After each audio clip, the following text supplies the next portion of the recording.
I'm K.M. Weiland.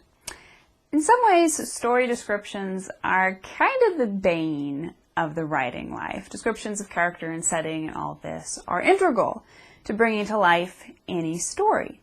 But there are also a ton of strictures placed upon descriptions. Don't over-describe, don't begin with descriptions, never use details that aren't pertinent to the plot.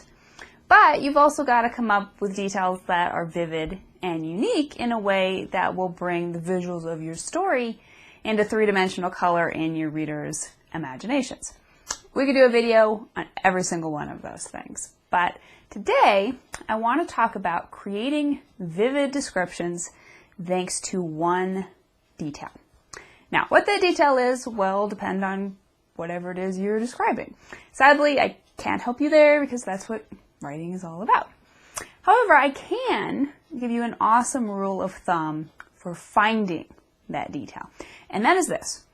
All you got to do is focus on the details that aren't obvious, because readers will always fill in the obvious blanks. For example, I was recently reading a story that featured a stairway in a rundown house.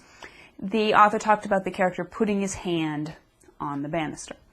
Now, if you and I were describing this banister, we might end up using the word rickety, as in he put his hand on the rickety banister.